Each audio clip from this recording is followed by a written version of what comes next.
ಸಿದ್ದಾಪುರ ತಾಲೂಕಿನಲ್ಲಿ ಶವವನ್ನು ಸಾಗಿಸಲು ಮುಕ್ತಿ ವಾಹನ ಇಲ್ಲದೆ ಜನರು ಪರಿತಪಿಸುತ್ತಿದ್ದು, ಶಾಸಕರಾದ ಭೀಮಣ್ಣ ನಾಯ್ಕ ಅವರು ಆದಷ್ಟು ಬೇಗನೆ ಅದನ್ನು ಪೂರೈಸುವಂತೆ ಜಿಲ್ಲಾ ರೈತ ಸಂಘದ ಮಾಧ್ಯಮ ವಕ್ತಾರ ಇಲಿಯಾಸ್ ಇಬ್ರಾಹಿಂ ಸಾಬ್ ಮನವಿಯನ್ನು ಮಾಡಿದ್ದಾರೆ.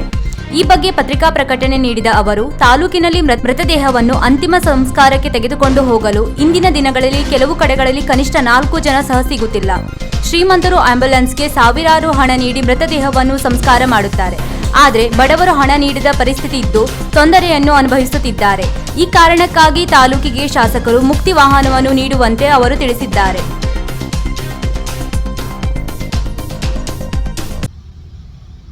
ಮುಕ್ತಿ ವಾಹನದ ಭಾಗ್ಯವಿಲ್ಲವೇ ಅಂತ ನಾನು ಶಾಸಕರಿಗೆ ಕೇಳಕ್ಕೆ ಇಷ್ಟಪಡ್ತೀನಿ. ಈ ಸಮಯದಲ್ಲಿ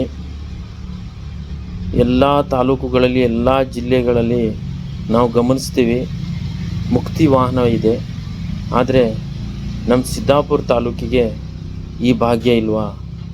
ಈಗ ಹೇಗಾಗಿದೆ ಅಂದರೆ, ಯಾವುದೋ ಒಂದು ಮನೆಯಲ್ಲಿ ಯಾರೋ ತೀರ್ಕೊಳ್ತಾರೆ, ಮತ್ತು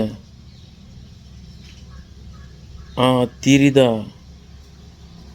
ವಿಷಯವನ್ನು ತಿಳಿದು ಕುಟುಂಬಸ್ಥರು, ನೆಂಟರು ಮತ್ತು ಅವನ ಆತ್ಮೀಯ ಸ್ನೇಹಿತರು, ಬಂಧು ಬಳಗದವರು ಎಲ್ಲರೂ ಬರ್ತಾರೆ.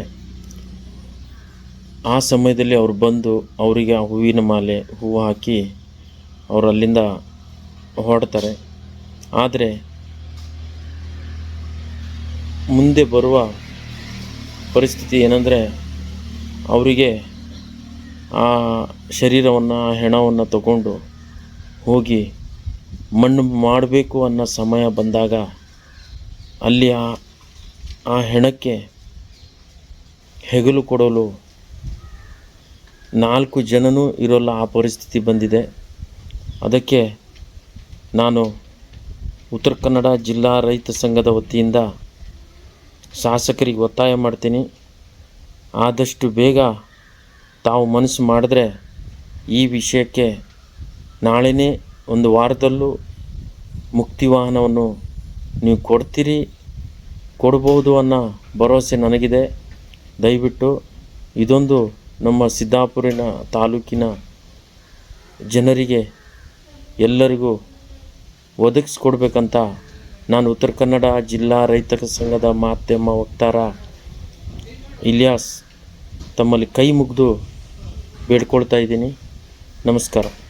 ವೀಕ್ಷಕ ಮಹಾಪ್ರಭುಗಳೇ, ನಮ್ಮ ಚಾನಲ್ ಅನ್ನು ಸಬ್ಸ್ಕ್ರೈಬ್ ಮಾಡಿ, ಶೇರ್ ಮಾಡಿ, ಪ್ರೋತ್ಸಾಹಿಸಿ.